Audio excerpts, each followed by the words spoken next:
tive grandes dificuldades. A dificuldade que eu encontrei estava em mim mesmo, porque os defeitos que o livro tem são todos meus. Né? As virtudes é o tema. O livro é cheio de virtudes porque os temas são muito virtuosos. O espiritismo foi banido da história. Então eu estudei história, por exemplo, na PUC de São Paulo. Ali eu percebi assim que o espiritismo não existia. Toda a historiografia ocidental fala da história do cristianismo como se o cristianismo fosse a igreja. A história da igreja. Sim. Eu nunca me conformei com isso.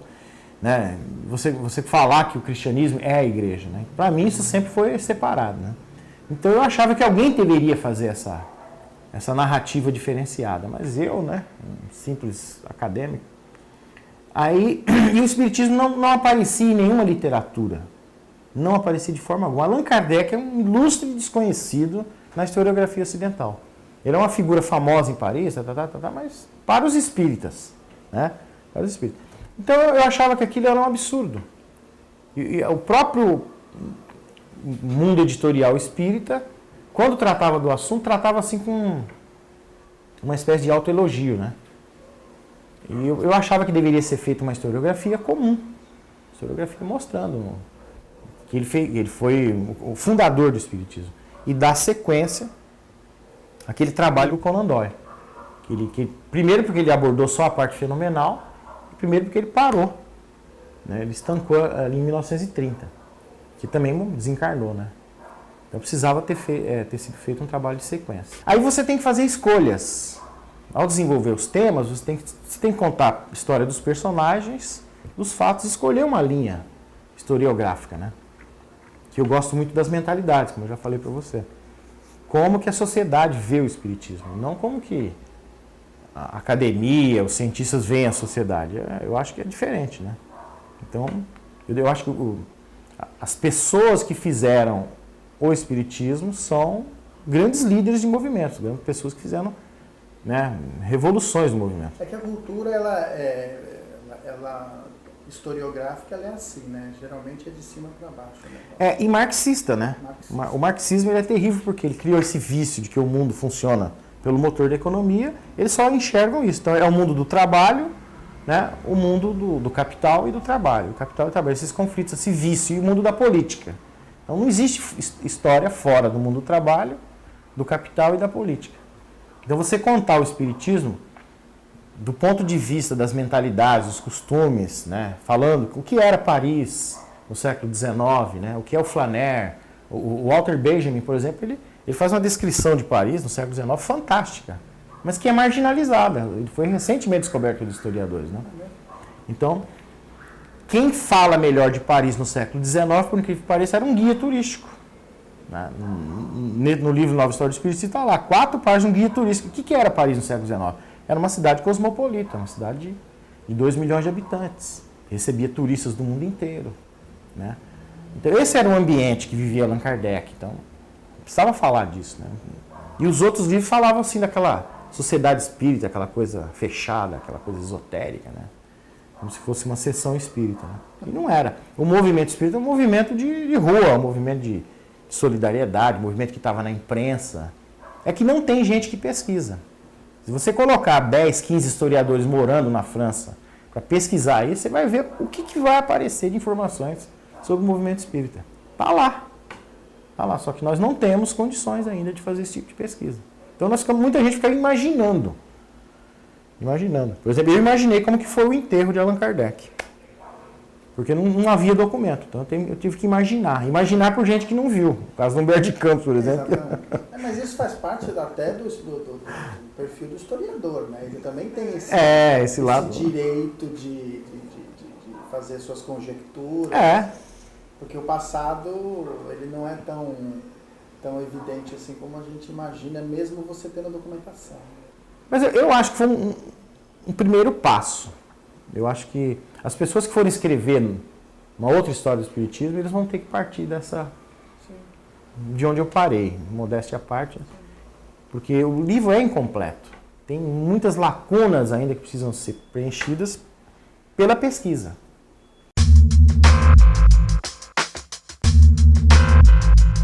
Essa transferência do espiritismo para o Brasil, por exemplo, isso é um mistério até hoje. O Edgar Armond fala, lembra disso que ele fala que o Espiritismo foi planejado para ser instalado em Minas Gerais, juntamente com a Inconfidência Mineira, né? Mas aí, esse é um problema, né? Ele afirmar um negócio desse. Problemaço, né? Porque isso não tem documentação nenhuma, né? Onde ele tirou? Peraí, baseado em quê? Ele falou. E, às vezes o pessoal me pergunta, fala, olha, gente, não sei. Tá vendo? Eu digo, gente, não dá. O que eu vou fazer? É verdade. Isso não é história. Isso não é história. Isso aí... Saber se é uma opinião dele, se foi um relato mediúnico. É possível. E mesmo eu acredito que se houvesse um sucesso da Inconfidência Mineira, eu imaginei assim, o sucesso da Inconfidência Mineira foi o mesmo sucesso, o fracasso da Inconfidência Mineira foi o sucesso da independência dos Estados Unidos. Se a independência dos Estados Unidos tivesse fracassado, ou a Guerra da Secessão, os Estados Unidos hoje seria outra coisa. Outra história, né? Não teria havido Hydesville, né? Lily Day, toda aquela comunidade espiritual dos Estados Unidos teria fracassado também, né? Os Shakers. Então, se houvesse o sucesso da Inconfidência Mineira, o caminho natural era para o magnetismo, né? E do magnetismo para as mesas girantes, e das mesas girantes para o espiritismo. Tranquilo. Mas a repressão foi tão forte, né? Uma repressão clerical, absolutista, pena de morte, né? Pena de morte. Era um negócio assustador.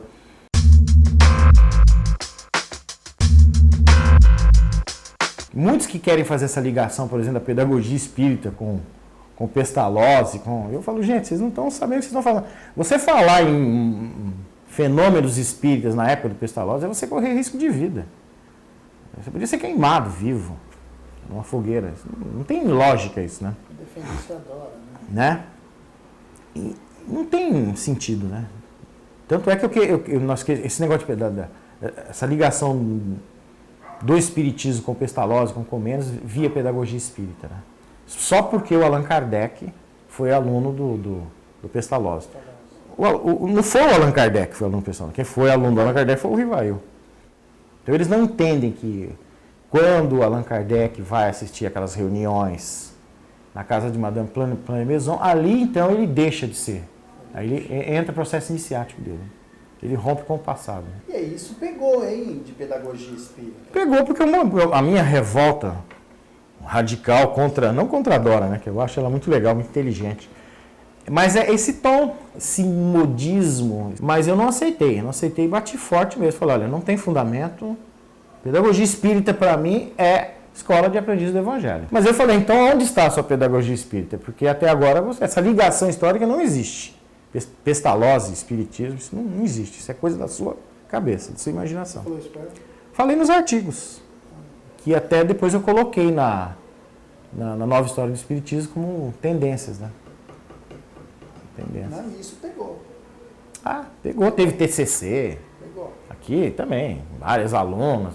Mas caiu no mesmismo. Agora eles já estão aqui na Universidade de Santa Cecília, mudaram o tom. Agora é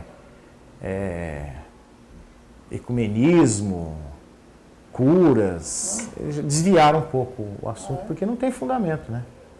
A ideia do Herculano mesmo, mais uma vez, naufragou, né? A primeira coisa que eu me questionei foi, onde é que está o educador herculano? O teórico, para mim, eu quero ver um educador da prática, né? Ele tinha a prática educativa, nunca teve, né?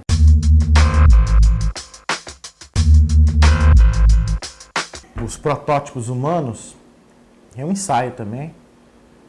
Ele é produto, por coincidência, de um artigo do Herculano. O Herculano Pires escreveu esse lado eu gosto muito dele. O Herculano, ele tem umas coisas assim muito bonitas, e místicas, né? Que ele fala, por exemplo, que a doutrina espírita veio ao mundo através de um cesto, né? Um cesto de bico, assim como Jesus veio numa cesta e Moisés também, né? A primeira, ele faz essa trilogia, né?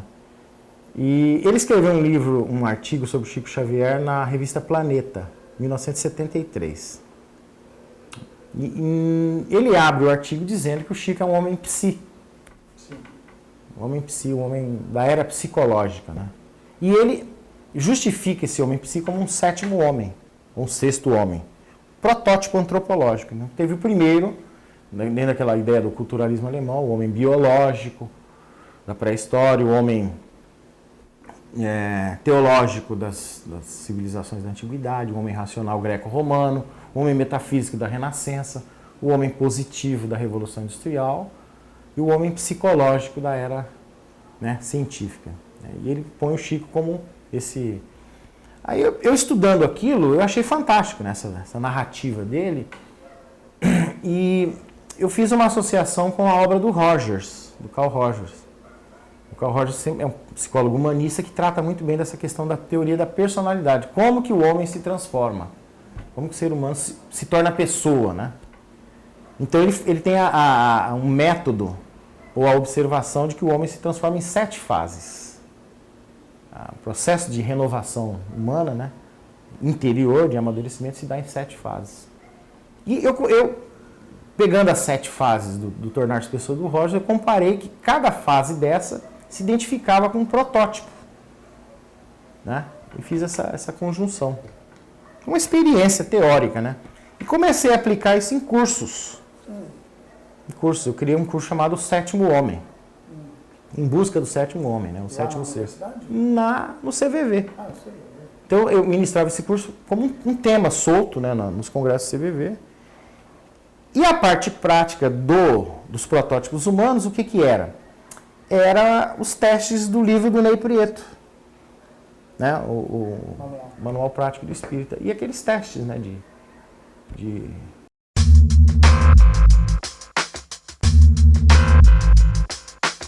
E a outra obra historiográfica foi a história do CVV. 50 anos do CVV também eu fiquei muito feliz de ter sido convidado para... Porque é uma coisa que eu acompanhei de perto também, de certa forma, né? E eu percebi a influência que o movimento espírita teve nesse processo. Né? No início de fundar, de dar pontapé inicial, depois se desfazer dessa natureza. Existe essa consciência dentro do CVV? Existe. De que o trabalho surgiu dentro de um movimento? Não, isso aí existe por parte dos fundadores, mas foi uma surpresa. Sim, é uma coisa que acho que vai diluindo. Foi diluindo, né? Eu não sabia disso. Quando eu publiquei o livro, voluntários antigos do CVV ficaram embasbacados. Voluntários de 20, 25 anos. Mas como? Nunca soube disso. O CVV era espírita. Mas nunca soube por que o pessoal não... Porque ninguém falava. Todo mundo era cheio de brios, né? Pô, CVV não se fala, não fala. Né? Então, eles falavam assim, o CVV surgiu de uma escola na Federação Espírita. Mas para o voluntário, uma escola na Federação Espírita do Estado de São Paulo é mais uma escolinha. Né? Como é uma escola dominical na igreja, né? Escolinha. E quando eu fui fazer o livro dos 50 anos do CVV, quem me chamou num canto e me deu esse toque, né, foi o Milton Gabay. O Milton Gabay falou, Dalmo, a escrever a história do CVV, você sabe que é escrever a história de uma escola espiritual. Nós somos produtos de uma escola espiritual. Um capítulo importante. Isso. Nós surgimos de uma escola do Dr. Milton Jardim, né? E nós só vamos sobreviver nos próximos 50 anos se nós não deixarmos de ser uma escola espiritual. Ninguém falava escola espírita, né? Aí, então, eu fui recompondo coisas que eu ouvia falar, mas eu tive que contar. A gente não pode esconder isso.